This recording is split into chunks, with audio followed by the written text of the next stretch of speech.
the trading emotional addiction, causing you to chase the market and give your winnings back. Okay, so we've got a bit of a graph, the results here. So someone's got a target of say 3%. All right, so what do? Off they go. Oh, they've hit 8%, right? Here it is, hit 8%. What do they say? They say, I've got this. That's that overconfidence that kicks in. Then next thing that happens, then the dopamine gets stronger and stronger, the neurotransmitter expectation. And what do? People on as few as 2 or 3 trades think they've got it. They're overnight successes. It's not a fact. It's just the way the brain works. It tricks you. It's a survival instinct being hijacked. Next thing you know, the overconfident emotions kick in. Well, oops, look what happens.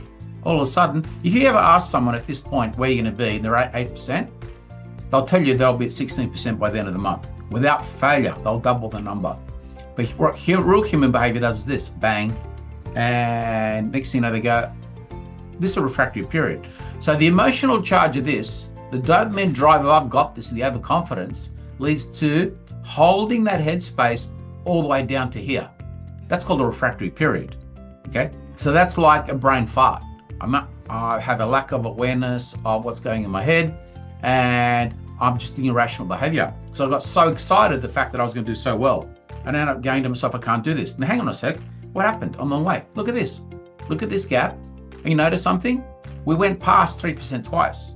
The initial goal of the client, the trader was hit 3%. They went past on the way up. Why did they not stop? What do we say in our program? Stop here and trade the other account. So you can manage this human behavior. So what happens in the beginning when people do this, in the second account, they can lose all the money, but they're still locked in their 3%.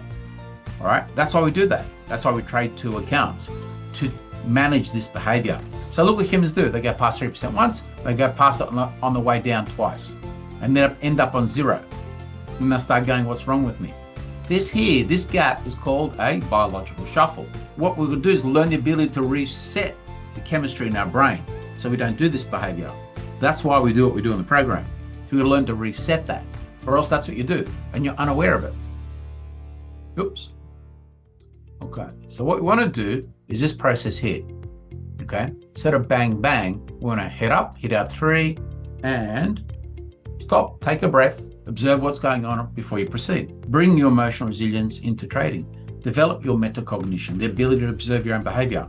When you do that, you can stop. You don't get overexcited. You know you can stop, and what do? You continue. Next 3%, stop. Get an awareness where you're at, and off you go. Then 9%, step by step. That's our action success model. Awareness of your behavior, commitment to doing the work, which allows you to transcend your biases. And that's when someone does that, that's how it works. We've got a very good story documenting this in place of David in one of our videos. Does it make sense? There's a chemical process that happens in your brain, and everything we do in the program leads to this. Now, this diagram comes from the very first trader psychology workshop that I would show people. It is so accurate and detailed about what actually happens in your brain in trading, why we can't manage it, and as to why we do what we do in our program, in the Pit Collectors Club. And you go, wow, how do I keep getting caught? All right, that's why we do what we do. That's why Colin said to Jules, just calm down, go watch the video. And Jules comes back and says, oh, there's 9 things I did not see. I can't believe it, I watched it 3 times. Wow, okay. So that's why we do State of Flow, the series that we're doing lately, because what happens, in the zone of flow, we are most likely to perform at our personal best. In this zone, we also most readily acquire and integrate new skills in deliberate practice. We make better choices in the moment. And the zone experience is one of optimal performance. That's why we're doing that series in detail. So then we can close that refractory period. I'm going to talk a bit more about refractory periods in a minute, and take back control of your own mental chemistry. What was in one of those videos we watched? It was overcome your own biology. Okay, we're all about that. So the influence of refractory period on a trader's headspace. The refractory period is a crucial concept that can significantly influence a trader's mindset and decision making when sitting down to trade. This period refers to the time after an emotional event during which the individual's emotional responses and cognitive processes may be impacted, carrying over the emotions of the previous experience. We saw that in action in this graph on the screen. This can create a lingering effect that shapes the trader's headspace, potentially affecting their ability to make rational, objective trading decisions. We saw it in action. That's a refractory period, okay?